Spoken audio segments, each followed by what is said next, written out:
Warning, some players in this session are sick, twisted monsters. Expect the kindly wizard to whine about it. Hello, friends! Well, here we are at last. The long-delayed return to the Dungeons of Terror!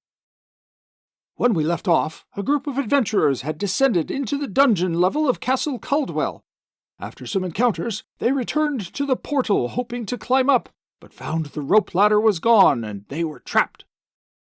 And now, the conclusion of the Dungeons of Terror! Dun dun dun!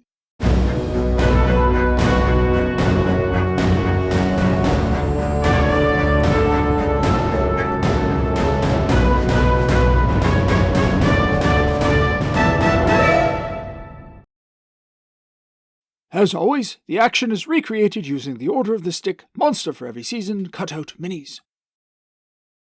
Today's players! Vahid as Vahid, Neutral Dwarf. Marcel as The Hood, Neutral Thief, Level 2. George as Yvel, Chaotic Magic User. And Rick as Bruce, Lawful Magic User. And just as a note, Rick is running late, so he's NPC'd for the first part of the session. The session picks up immediately where they left off, as the group stares up at the faint outline of the trapdoor in the ceiling. The Hood briefly considers climbing up to try to access it, but the risk is deemed too much. Yvel and the Hood discuss torturing the barbarians for information, but Bruce opposes this. The others, still salty about being put to sleep by Bruce's magic spell, point out that he can't do it again, and is helpless to stop them. A not-so-subtle and pointed threat. Bruce calmly points out that they need not resort to such actions, as the Hood has the key to that ornate door, and they can check that for the way out. He further points out that they found the key in the area with the barbarians, so it's possible that it belonged to them. The others acquiesce to this logic.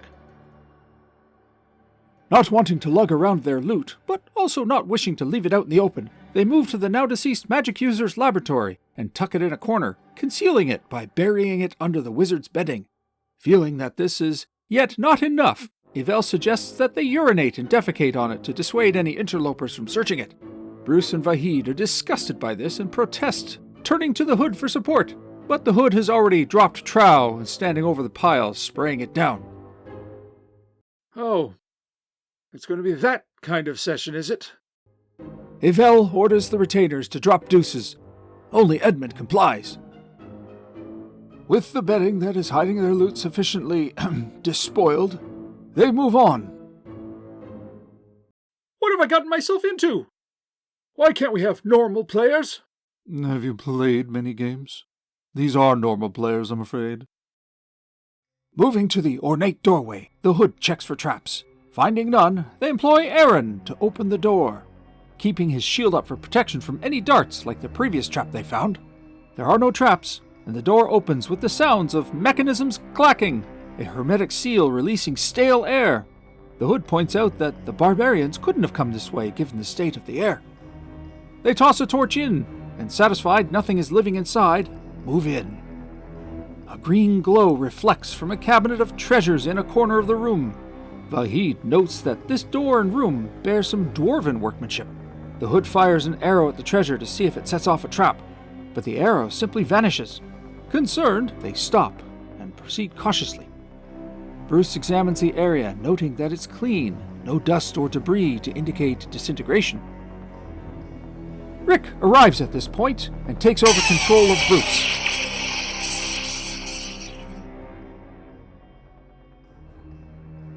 Vahid decides the lure of treasure is worth the risk and steps forward holding a torch out to the treasure, then vanishes. Yvel tears up a sack to make a quick rope, seeing as they use their actual ropes to bind the barbarians. He then tosses the rope at the cabinet to see if it separates. When he does, the whole rope disappears, not just the part that was tossed forward. Bruce uses soot from a burnt-out torch and writes a note on a larger piece of burlap, in case Vahid can get it. Then he tosses it forward at the cabinet, watching as it disappears. Deciding that it's not worth any further risk, the team exits and closes the door, leaving Vahid to his fate while they head to interrogate the barbarians about the location of the exit. Meanwhile, Vahid has arrived in a crypt. He sees multiple sarcophagi, 10 in total. He spies the broken arrow that the hood had fired, and then he takes a look around. Picking a coffin, he decides to open and look in. The lid looks heavy, and he wonders at his ability to move it. As he ponders this, a pulsing sound behind him alerts him to a piece of makeshift rope emerging from the dimly glowing circle. He realizes that the others must have tossed it through. He doesn't realize, however, there's a note on it. He steps on the circle, but nothing happens. Trying the coffin, he finds that the lid slides easily, despite being made of stone, like it was made to do so. The sarcophagus is a solid block inside, but upon turning the lid, the color of the circle changes. He runs over and steps onto it, arriving back in the treasure room. He opens the door, alerting his companions immediately outside. Reunited, they decide to keep that crypt in mind, but find the exit first. They wish to speak with the barbarians and move back in that direction, Vahid taking the lead. 3 hobgoblins, unarmed and unarmored, appear from the dark, but they seem somewhat off, more feral. Longer claws, sharper teeth. They attack. The hobgoblins take the initiative and swarm Vahid. His armor protects him from 5 of the 6 claw attacks, 2 apiece. But the meager D3 damage also comes with a saving throw versus paralysis, which Vahid fails. He freezes in place. The DM rolls 2d4 turns, scoring a 3 for the duration, although the players aren't privy to this. The rest, realizing the threat, withdraw back into the treasure room and into the teleporter. Vahid's fate unknown yet again, the group waits around the teleporter, ready to surround anything coming through, but nothing arrives. They discuss searching through the sarcophagi, and test the fake lid Vahid had told them about. The hood checks around for traps.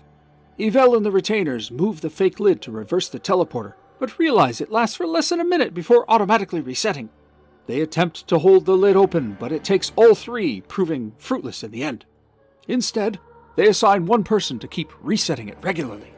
Meanwhile, the others attempt to open the next crypt, but the weight of the lid of a real sarcophagus requires all of them.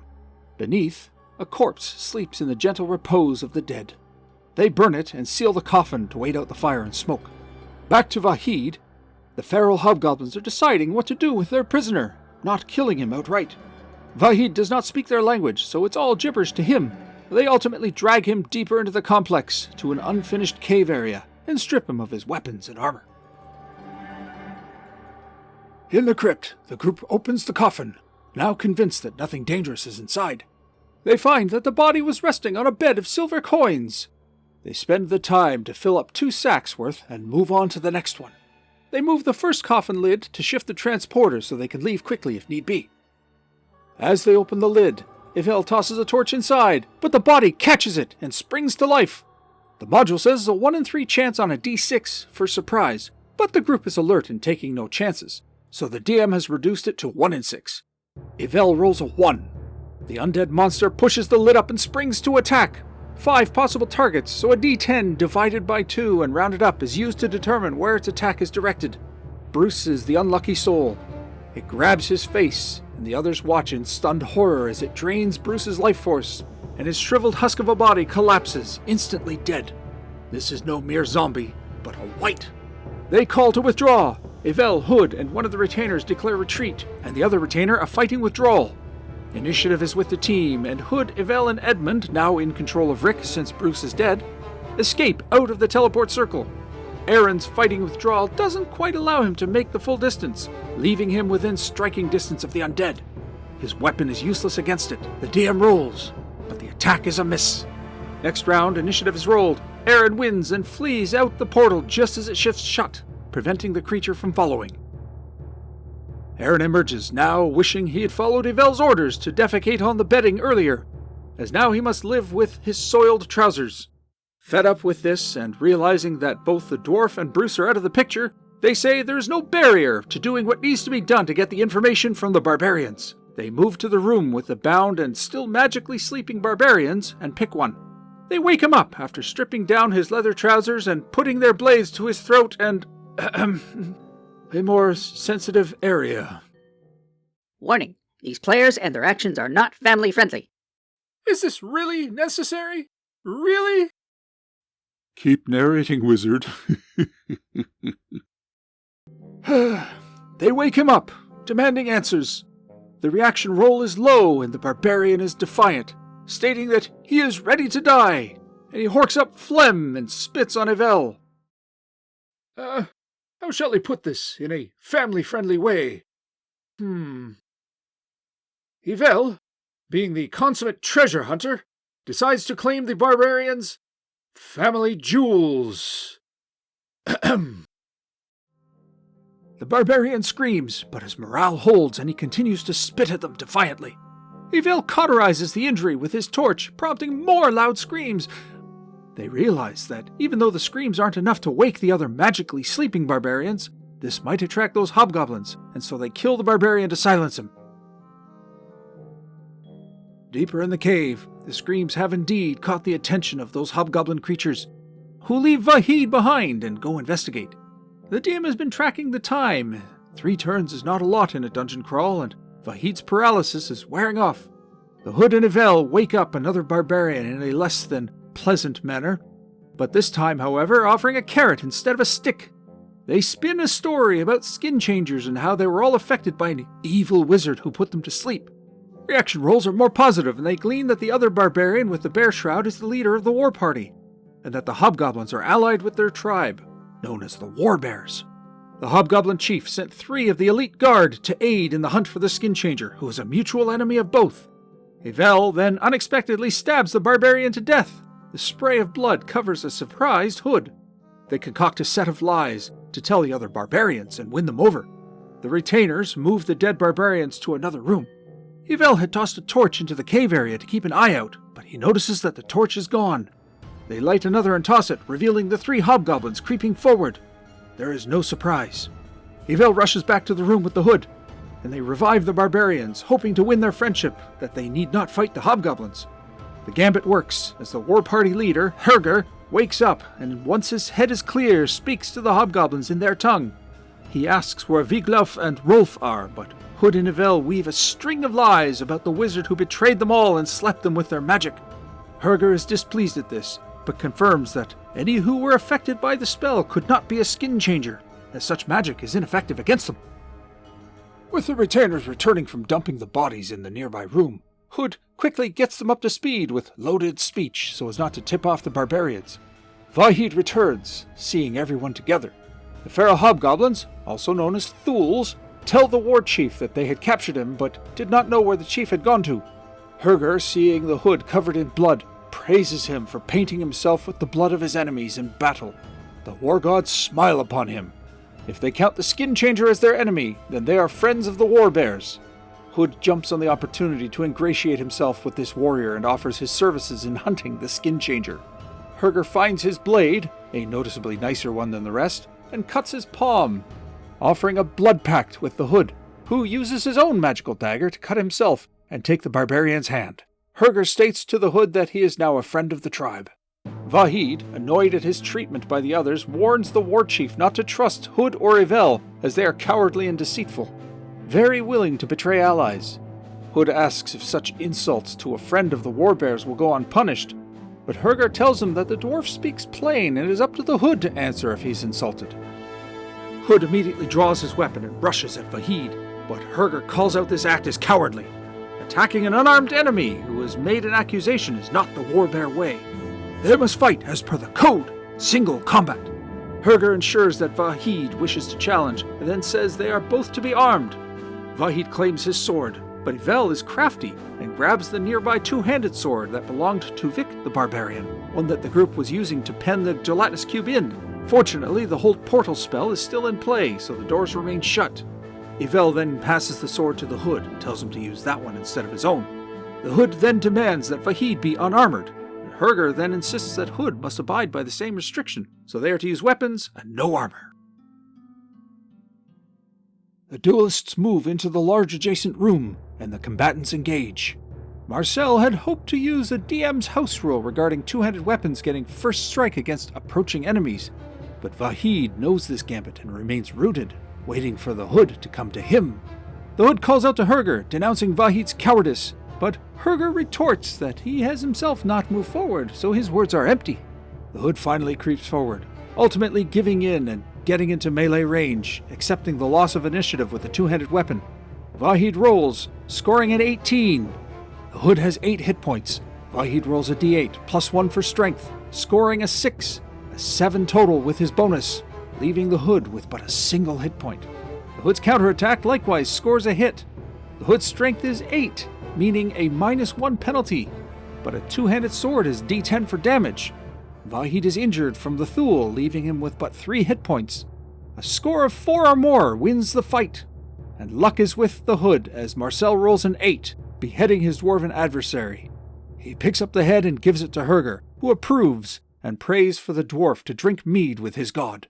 The Hood is somewhat less kind with words for the fallen foe. Herger states that they must find the skin changer, as it is still trapped with them in these dungeons.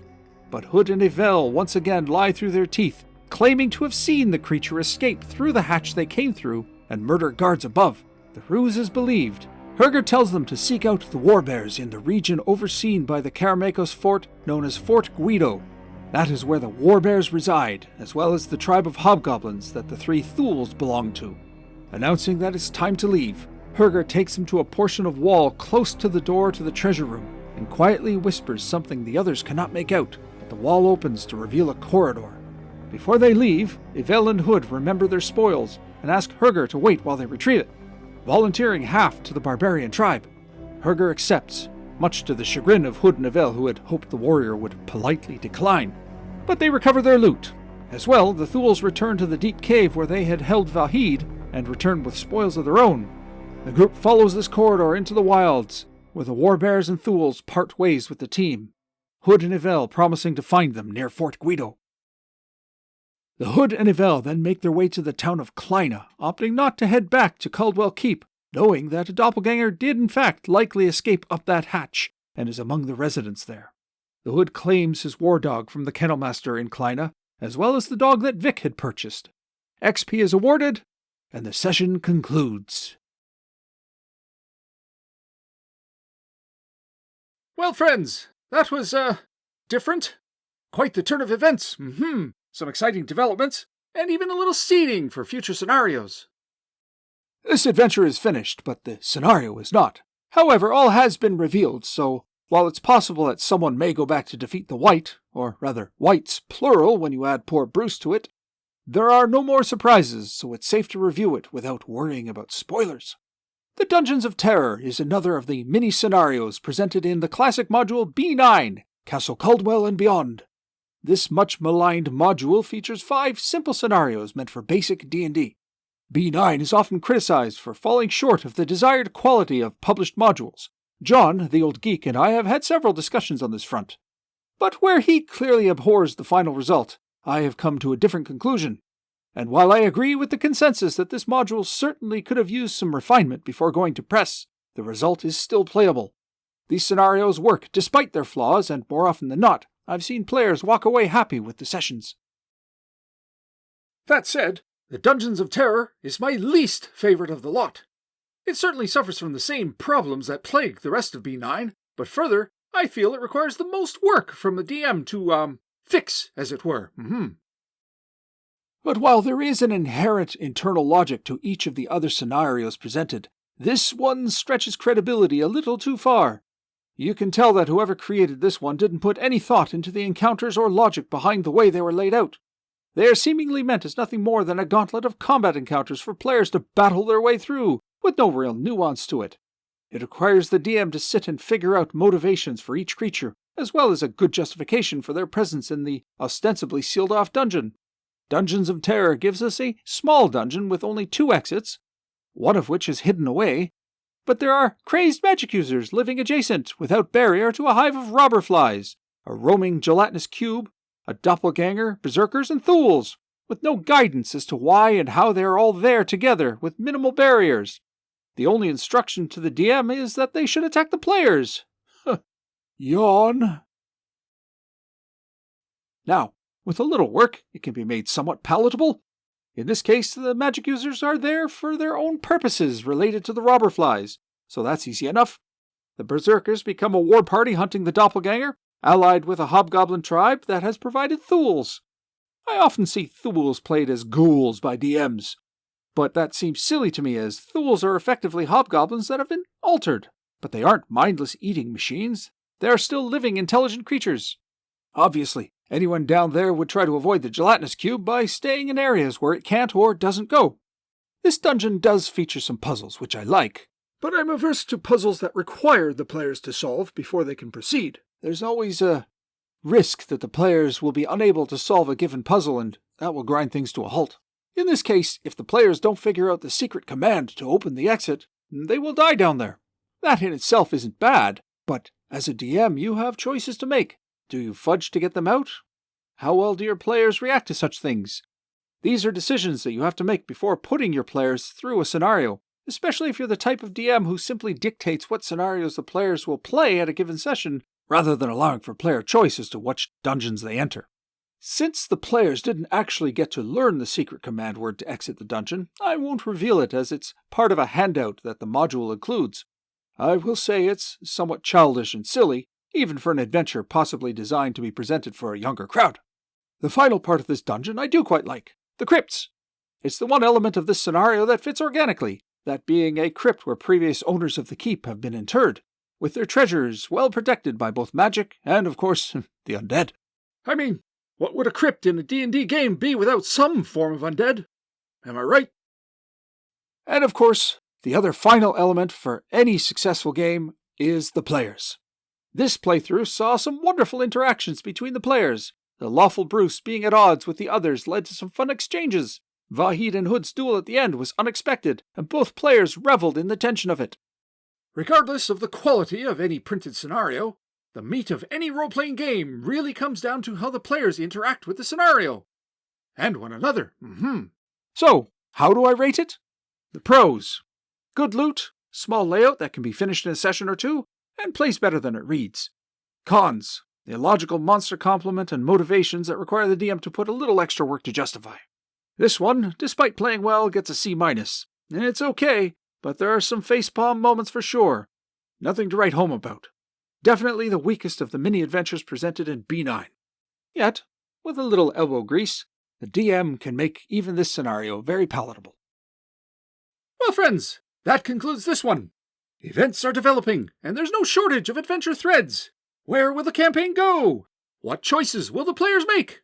Tune in to find out. Until then, anon, my friends.